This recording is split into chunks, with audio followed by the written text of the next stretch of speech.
This video is to explain to you how to use a Word document to make a children's book. Today I've chosen an 8.5 by 8.5 build lead set up in Microsoft Word, and we'll start off by changing the size through layout and page setup. I'm changing it to 0.75 on the margins. That is the best size to allow for the margin and the trim in a full lead book. And I'm going to change the size to 17.25 by 8.75. 17.25 is 8.5 plus 8.5 plus the trim size. And we will cut it in half in just a moment. By choosing book fold, I've cut the page into half so that we have 8.5 on each side with trim. If you get an error message in doing this, you can push ignore. Then we put in our text. We start off with the title, author, any other information that you want on the title page.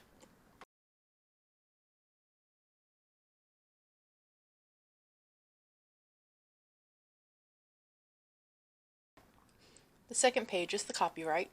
You can insert this from anything that you receive off of the internet by looking up copyrights. If you use my service, I have a special one that I have used for 14 years.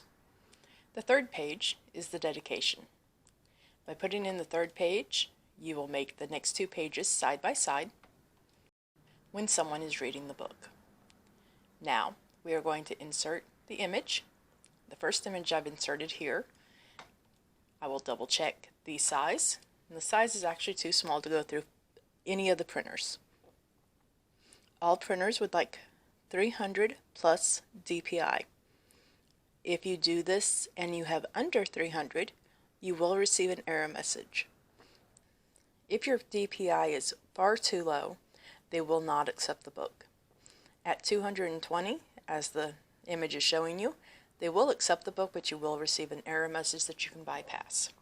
It is far better to go ahead and make all of your images 450 DPI, because as you resize it, it can lower the DPI. So if you only have 300 and you make the image larger, it will drop below the 300 required. I am going to put the image behind the text.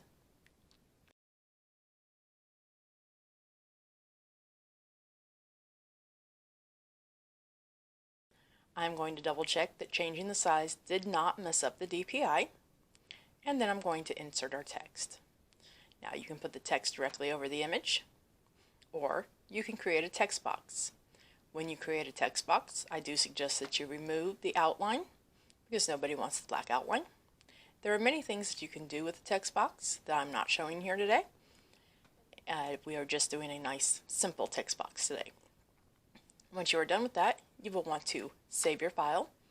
You save both the text file and you save it as a PDF. In order to go to print, you must have a PDF. Now, when I'm doing this, I'm also going to double check that it's PDF A. This is what you need for Ingram Sparks, Lulu, most printers. Amazon will accept it without this. If you use any special text, you will not want this option for Amazon. It will give you an error message, but you can bypass the error. Thank you for watching, and please subscribe, like, share, and I will put out additional videos coming soon.